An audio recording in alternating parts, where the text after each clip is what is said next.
Our Mars society is supposed to grow and flourish. A big part of this will be to keep every member of society happy and healthy. This will not be an easy task, given the hostile environment of the red planet, and given the fact that we humans have evolved on Earth, not Mars. Moreover, it takes 9 months to travel to Mars, and the launch window will only be there every 26 months. However, we still think we can make a successful Mars society, as humans are resilient and innovative. In this web class, we will talk about the health risks associated with going to Mars and how we have prepared for them. We will talk about the healthcare system, mental health, and even about genetic engineering. So what are the special challenges we will face on Mars? Well, the biggest of them all is radiation. Radiation exposure can lead to DNA damage, which can be very dangerous. Therefore, our living spaces will be shielded as much as possible from the radiation. We will also try to make ourselves more resilient against radiation through genetic engineering. A second difference between Mars and Earth is the difference in gravity. On Mars, there's only 38% of the gravity of that of Earth. As our body has evolved under 1G, living for prolonged periods of time in 0.38 Gs will have consequences. For example, our orthostatic responses, those are the responses that kick in as soon as you stand upright, such as changes in blood pressure, will have a hard time adjusting to the new gravity conditions. Our bones and muscles will also become weaker, as they have to do less work, as everything is lighter on Mars. Our body fluids will also behave differently, which can have effects on our cardiovascular system. All these consequences don't have to be a problem, especially if we change our diet and lifestyle to our new body composition. However, it does mean that we cannot return to Earth after having spent a prolonged period of time on Mars. On Mars, we want to limit the spread of infectious disease as much as possible. Currently, there is no sign of life on Mars, but we cannot exclude the possibility that there are bacteria or viruses that can make us ill. We will also bring microbes to Mars ourselves, in our body. These can mutate and become pathogenic. Given that the immune system is dysregulated as soon as we leave Earth, a simple flu can have devastating effects on Mars compared to the effects it would have on Earth. Since every member in our society is of vital importance, we will adhere to strict hygiene rules. We will also be self-sufficient in hygiene products, such as hand sanitizer, and we will use antimicrobial services wherever it is possible. If someone does get ill, there will be a quarantine area, and we can use our spacesuits for social distancing. There will also be a small laboratory on site, so that if there is a pathogen in the society, we can research it, and then we know what we are dealing with. Some injuries or acute diseases, such as appendicitis, will require surgery. Telemedicine techniques, such as robotic surgery that is controlled from Earth, will not be a possibility for Mars due to the long delay in communication. Therefore, our hospital will have an operating room. This operating room is modified to the low gravity conditions, which means that both the patient and the surgeon can be fastened to the operating table. Doctors on Mars will have special training in how body fluids behave in low gravity conditions, which can be important for surgery, but also for diagnostics such as reading a sonogram. It's also impossible to bring all surgery equipment that we might need at some point. These are all highly specialized, so this will be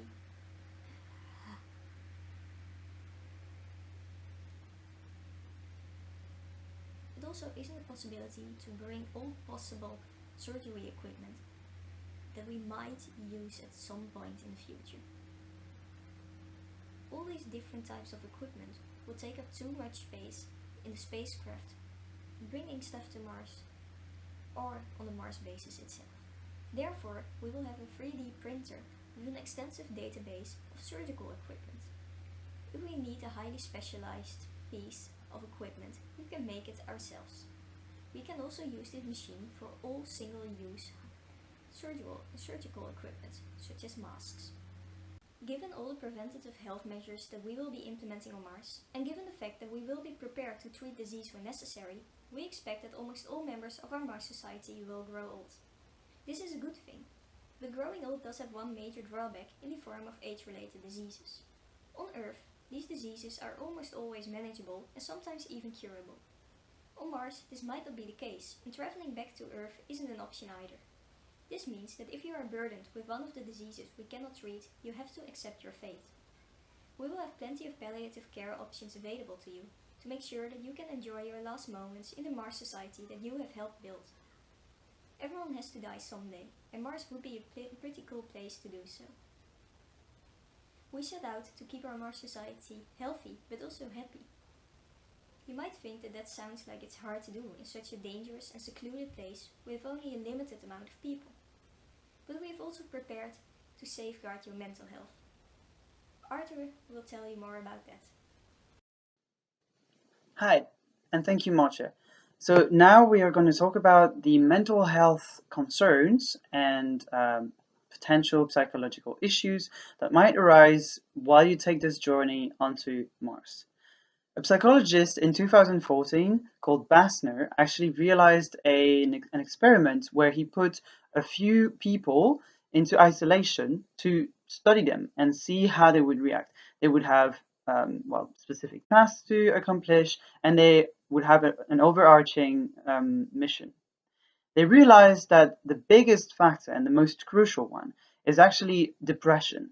In fact, a lot of those participants showed signs and symptoms of depression.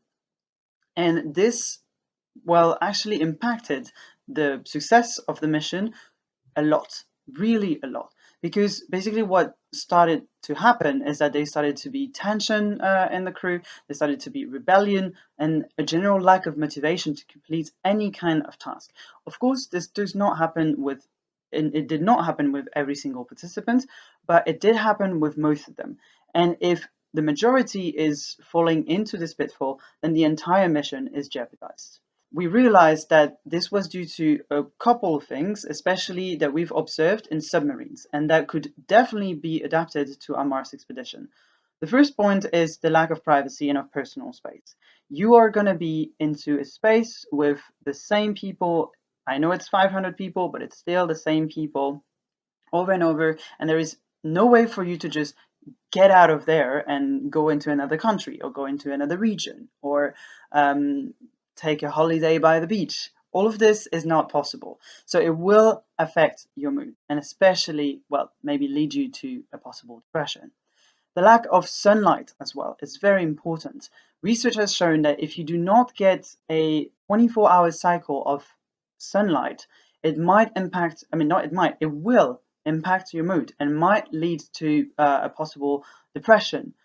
That was actually shown in studies, same thing, on people into submarines. You had two decks, one deck with people who received a 24-hour, what we call the radiant cycle, and the bottom deck didn't. And they really saw the difference in mood and on also the efficiency of the people. Another thing is the outside contact. Just the smell of the outside. That's what astronaut Kelly actually explained, that he misses the sound of birds, the sound of the wind through the trees, or just against the space. All of this is extremely important. This is why our living team has designed for you an environment that includes a lot of what we call fractal designs or fractal furniture. Fractal means that basically the overall structure is made of the same structure but repeated several times. So imagine a tree, for instance. What is a tree but a couple of branches that were put together and then constitute a tree? That's pretty much the same idea. And this has shown to definitely also impact our well-being, our mood, and our ability to just perform our tasks. Because this is from a development and evolutionary psychology point of view, where basically we were born and spent most of our, well, as humans, we spend most of our time and our development into nature. So nature is extremely important to us. This is also why it's so important to the Mars team to create this kind of environment. Finally, there is constant stress. This is something that you really need to be taking into account, is that we are going onto a planet that is hostile to human. If the window breaks on Mars, it's going to be a rough one because you have to close off everything. You've got to make sure that the air is kept in and that you don't receive, well, the polluted or slash toxic air that is outside on Mars. So it's also something that will be on your mind, even if it's like subconscious. So all of this pressure is put onto you and leading to a depressive mood, even just depressive thoughts, is something that makes sense and is natural and is in our human nature. But we'll make sure to prepare you and so that you will actually be ready for this. So first of all, again, in our environment, we'll make sure that you have, for instance, entertainment, which is extremely important for us because when I speak of entertainment, I mean like movies, video games, but also group activities, because social interaction is something that binds us together. And for instance, you also have some kind of hazing, but let's call it more camaraderie because this is what we want to build, not just a violent, mean hazing. Studies have shown that it's very important because it creates an unbelievably strong bond between people because they realize that they're sharing the same feelings, the same experiences, and they can relate to one another. They share this group identity. So it's very important. Obviously, you also have a gym because you need to do sport, you need to do physical activity in order to not only maintain yourself, but it also has been shown to be very beneficial against depression and to, well, maintain an overall stable mood. You also have some looser rules on appearance, and that also has been shown to, well, having this freedom and the sense of creativity and to express yourself is also very important. So all of this will be taken into account into the group activities. For instance, you also have some painting activities. All of this will be regulated, well, not regulated, but organized with the HR committee. Finally, the good food. The good food is very important. It's also something, quality food is something that makes us feel better, that makes us maybe remember some memories. So it is something that is being taken into account. The kitchen and the garden will make sure that you have delicious food available at all times. Final point, free time. Free time is very important. Time where you will decide what you want to do, who you want to see, where you want to go on the in the habitat that we will build. So you will also receive that. So the environment will make sure that it's safe, that it's comfortable, and that it will have everything that we need to actually have an enjoyable Mars expedition. Now, individually, we have obviously thought of other things because every single of you, every single one of you, every single pioneer matters and has different specific psychological issues that they need to face. As I've mentioned earlier, it's something that we all need to be taking into account. So we believe that there are skills that can be taught. That means that we will give you an initial training so that you can spot the first signs of certain disorders, such as depression, dementia, or schizophrenia. All of these are very important for the success of the mission because we, of course, every psychologist cannot be behind every single member of the expedition, although they will be here for you at any time. But you also need to be able to realize what signs are what you were displaying and or other people are displaying as well, and be able to redirect them or yourself towards towards professionals, so the psychologist. You will also have access to a program that is designed to help you cope with the day-to-day issues and keep track of the evolution of your psychological state. So this is called ICBT. Basically, every day you will be asked to log on the program for 5 minutes, uh, more or less, and this will help with, well, your worries, your possible rumination that are very much expected to be appearing in our Martian population. So all of this will follow your progress, learn from your past experiences. It will also have a portfolio of interventions and also teach you some cognitive skills. So all of this will be in this app. You'll also have some mindfulness. So you will have, for instance, meditation techniques or sharing platforms so you can exchange with other people that are facing the same problems. All of this will be accessible by every single psychologist on the Mars expedition, but only the psychologist. If there are information that can make the overall situation better, they will be transmitted to, of course, the council, but it will always be anonymous. As on Earth, on Mars, you have complete confidentiality. And of course, as much as you will have this program, you will have a face-to-face possibility. If you need to meet with a psychologist, if you want to meet with a psychologist, this will be made possible and will be made available, because we do care and we do think it's very important.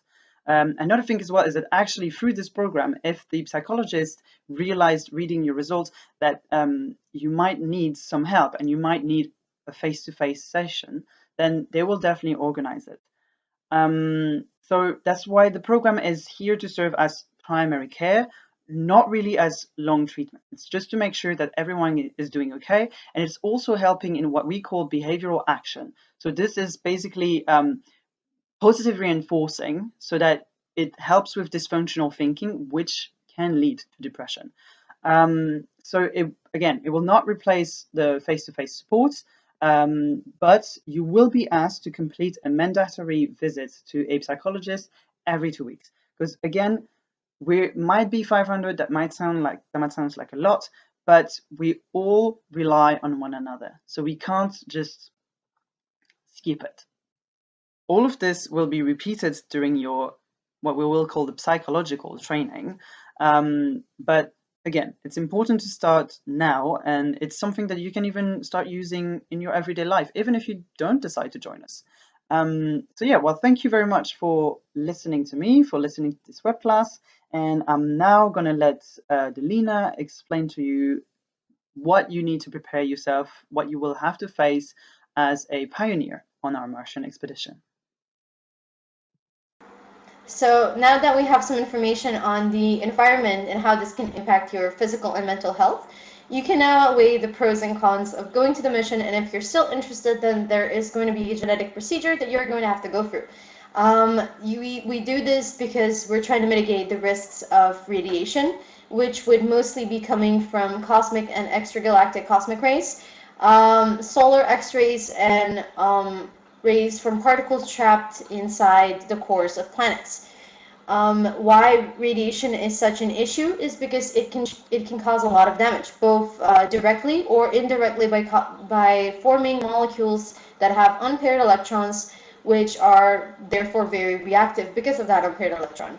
And what both of these do is they cause different types of DNA mutations, as well as damage, such as double-strand breaks and single-strand breaks, as well as base mismatches, bulges, and intrastrand crosslinks, which are nucleotide dispairments, as well as previously mentioned, mutations, such as deletions, where segments of the chromosome are deleted, duplication, where they're duplicated several times, inversion, where they're turned upside down, insertion, where part of one chromosome is added to another, or translocation, where both chromosomes exchange parts of their DNA.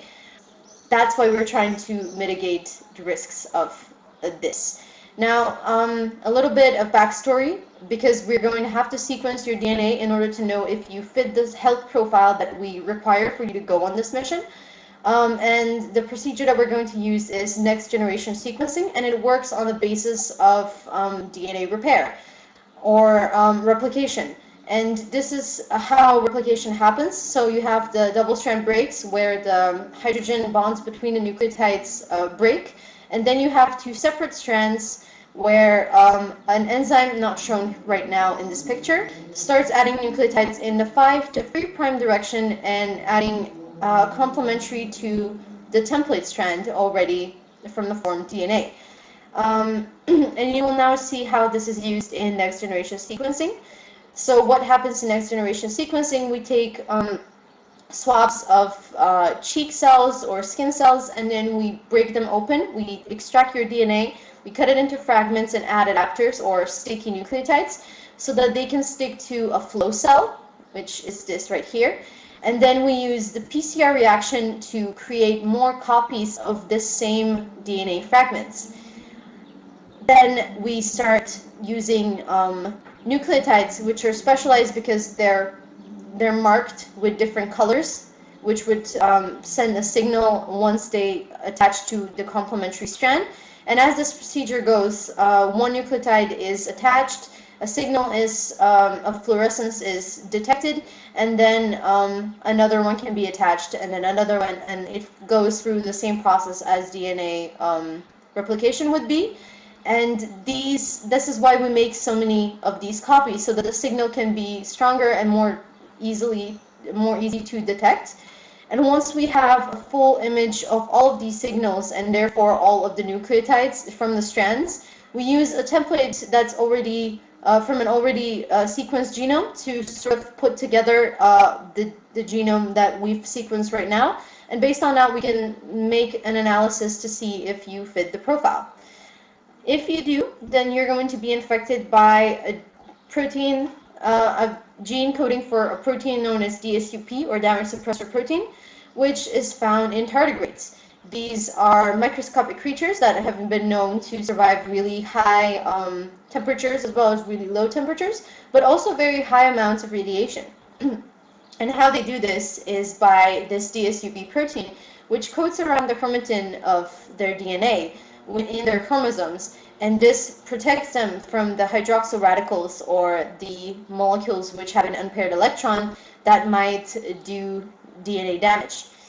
The DNA that we're going to add inside your body, that when we engineer you, is going to contain a sequence for the Cas9 enzyme, which is an enzyme first discovered in bacteria, which helped them fight against viral infections. And we're going to now use this mechanism, this specific enzyme, which we do not produce, to utilize the processes that we want. And that's why we're adding this sequence as well, so that we can start producing the enzyme. We're adding a GFP region, or a green fluorescent protein. This is a marker so that we can detect fluorescence from this marker once the genetic procedure is done, if it's been successful or not, as well as containing the sequence that we would want as targeted, or the sequence that we would need to first bring this cassette to the area of DNA where we want to insert it, or another area containing the sequence that we want added inside the genome. The areas where we're going to add the sequence are ROSA 26 or ABS1, and these are known as harbor sites, which are generally known as non-coding sequence, regions of the DNA, where you can make cuts or insertions without actually affecting anything else inside the genome, so they're completely safe to modify. We use adeno-associated viral vectors, or viruses, to infect you. We use adeno-associated ones because they're the least immunogenic, which means the immune system will not respond to it, and and the infection can happen safely. This viral vector is endocytosed, and then an endosome is formed where the coat of the virus is degraded, so that only the genetic material can then freely be inserted into our DNA in the nucleus, and then start the process of protein making can start, as well as the insertion process. This is the Cas9 enzyme, as previously mentioned. It uses one strand, which is known as a CRISPR strand, which is a strand that everyone has in their DNA that's very repeating. And this is attached to a complementary strand, or the strand exactly where you want to cut. So this would be the harbor site specific strand, so that it would guide the cut exactly where we would want. And then once we've made a double strand break in the DNA, we can use one of the mechanisms of recombination, homologous recombination, or microhomology, to knock in the gene that we want, because we've added a DNA that has complementary ends to the ends of the double strand breaks. When the body starts repairing the double strand break, it will add the gene that we want knocked in. And then the process the normal protein expression process can start, and we can start producing DSUP and start getting protected. And if everything goes well, then the body should continue to spread, and the virus should continue to spread, so that all of your cells can be infected, and then the adult can form immunity, in a sense, to radiation. And so with that, it concludes the question of, are you ready to go to Mars?